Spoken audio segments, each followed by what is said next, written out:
پھر یہ جو لوگ عمران خان کو نشانہ بنا رہے ہیں ان کو بھی پتہ ہے عام عوام کو کہ یہ ہم نہیں ہیں بلکہ کوئی اور یہ سارا کر رہا ہے. پھر مہنگائی ہوئی, سارا کچھ یہ بوجھ ہمیں اٹھانا پڑے گا. لیکن ساتھ ہی نیب ترامیم کر کے ہم نے تمام کیسز معاف کروا دیے. اب نواز شریف صاحب کی واپسی کا راستہ ہموار کر رہے ہیں. تو جو ڈیل تھی مبینہ طور پر, جو این آر او تھا, وہ نواز شریف کی واپسی سے اور ان کے کیسز ختم ہونے سے وہ مکمل ہو جائے گا. یعنی جو ڈیل جہاں بھی ہوئی, جو بھی معاملات طے پائے, تو وہ ڈیل کے کچھ حصے جو رہتے ہیں وہ بھی مکمل ہو جائیں گے. تو یہ سارا جو تجزیہ ہے یہ وہاں پہ رکھا جائے گا. اور الٹیمیٹلی جو اگلا پلان ہے نواز شریف کی واپسی کا, اس کو ڈسکس کیا جائے گا. اور اس ماحول کے اندر کہ عمران خان دوبارہ, عمران خان اور ان کی اہلیہ وہ اسی طرح الیکشن سے پہلے جیل میں ہوں گے جس طرح نواز شریف اور مریم نواز جیل میں تھی. یہ بھی ان کی ڈیمانڈ ہے جس کو پاکستان کے ادارے بدیر پورے کرتے دکھائی دے رہے ہیں. اور 9 مئی کے واقعات سے لے کر باقی جو مقدمات ہیں وہ سارے نظر آ رہے ہیں. اب جو بلاول زرداری ہے وہ آج پہنچے ہیں مالاکنڈ. سوات آپ کو علم ہے یہ علاقہ ہے, ڈویژن ہے, اور یہاں پہ مراد سعید وہ اکیلے کے کہنے پہ ہزاروں لوگ نکل آتے ہیں. لیکن پیپلز پارٹی کے جو بلاول ہیں وہ پہنچے ہیں تو وہاں ایک تو لوگوں نے احتجاج کیا, جو نوجوان ویڈیوز میں نظر آ رہے ہیں کہ آپ ظلم کی حمایت کر کے ہم سے کیا لینے آئے ہیں. دوسری طرف ظاہر ہے وہ اس طرح کی نعرے بازی ہو رہی تھی. لیکن اس کے ساتھ جو سب سے عام ڈیولپمنٹ ہے کہ لوگوں نے ساتھ نہیں دیا. لوگ بالکل میدان خالی تھا. جو میدان سے باہر لوگ ہوتے تھے جب عمران خان کا جلسہ ہوتا تھا تو وہ آدھا گراؤنڈ خالی تھا. اس کا مطلب ہے کہ یہ لوگ مقبول نہیں ہیں, ان کی کوئی ورتھ نہیں ہے, عوام کی نظر میں ان کی جو ہے وہ کوئی وقت نہیں ہے. اس کے باوجود اگر یہ الیکشن جیت جاتے ہیں تو یہ واضح طور پر ان کو جو جتوانے والے ہیں وہ زبردستی جتوا رہے ہیں. اب یہ ایک بڑی تاریخی رسوائی ہوئی ہے وہاں پہ جو بلاول گئے ہیں اور لوگ وہاں پہ جو ہے وہ شریک نہیں ہوئے. لوگوں کی جو عدم شرکت ہے یہ بہت بڑا ان کے خلاف ایک آپ سمجھیں کہ یہ ان کے لیے ایک لوگوں کی ایک نفرت جو ہے وہ واضح طور پر دکھائی دے رہی ہے. لیکن اس کے ساتھ ہی جو زرداری اور بلاول نے پورا دھچکا دیا ہے نون لیگ کو, وہ آج سے شروع ہو گیا ہے. یعنی ایک تو انہوں نے کہا ہے جی کہ ہم حکومت میں ضرور ہیں, بلاول نے کہا ہے, لیکن چونکہ بجٹ جو ہے یہ جو مہنگائی ہے, یہ بجٹ یہ جو ہے, ایک تو ہم وفاقی حکومت سے یہ مطالبہ کرتے ہیں کہ ہمارے سیلاب زدگان کے جو علاقے ہیں ان کی مدد کی جائے, اور اگر وفاق نے یہ مدد نہ فراہم کی تو ہم حکومت سے علیحدہ بھی ہو سکتے ہیں. اب یہ ڈرامے بازی ہوتی ہے.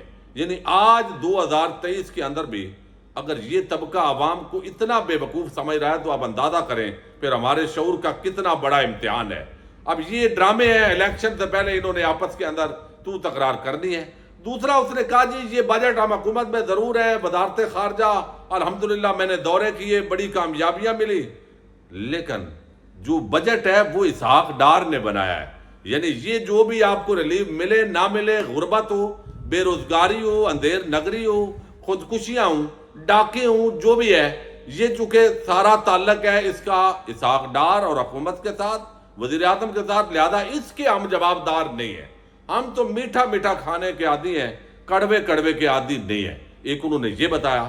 ساتھ ہی انہوں نے بتایا کہ اگلے الیکشن میں اگر آپ ہمیں مینڈیٹ دیں گے تو آپ دیکھیں گے کہ پھر پاکستان جو ہے وہ کس طرح ترقی کرے گا. اور ایک اور بڑی عام بات کی ہے جس پر اس وقت جو ہے وہ بڑی تنقید بھی ہو رہی ہے, وہ یہ انہوں نے کہا کہ جس طرح ہم نے کراچی میں ابھی اپنا میئر کا الیکشن جیت کر دکھایا ہے, انشاءاللہ آپ کو جو ہے وہ ہم قومی الیکشن بھی جیت کر دکھائیں گے.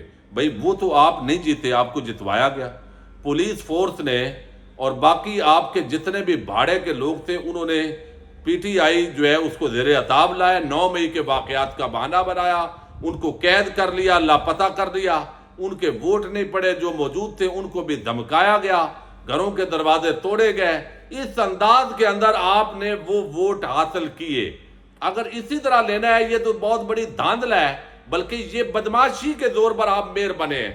تو اس کا مطلب ہے آپ پورے ملک کے اندر, آج اس نے بتایا بلاول نے کہ بدماشی کریں گے, غنڈہ گردی کریں گے, اداروں کو ساتھ ملائیں گے, پولیس ہوگی, آپ کو اغوا کریں گے مخالفین کو, لیکن انشاءاللہ اسی طریقے سے میں وزیر اعظم بھی بنوں گا اور الیکشن بھی ہوگا.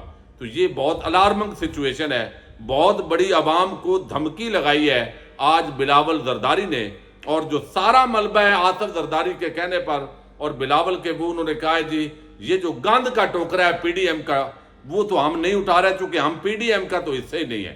ہمارا وزارت خارجہ ہے، ہماری وہ کھیل کی وزارت ہے، دوسری جو وزارتیں ہیں اس میں موسمیاتی جو تبدیلیاں ہیں اس کی وزارت میں بڑی زبردست پرفارمنس ہے. لہذا جو برا کر رہے ہیں، جو تباہی آئی ہے ملک میں، بربادی آئی ہے، اس سے ہمارا تعلق نہیں ہے، وہ نون لیگ کر رہی ہے. یہ اب ایک دوسرے کو کہہ کے الیکشن میں جائیں گے، جبکہ یہ سب چور ڈاکو لٹیرے یہ ایک ہی ہیں. ان کا لوٹنے پہ اتفاق ہے، کرپشن کرنے پہ اتفاق ہے، عوام کو بے وقوف بنانے پہ اتفاق ہے.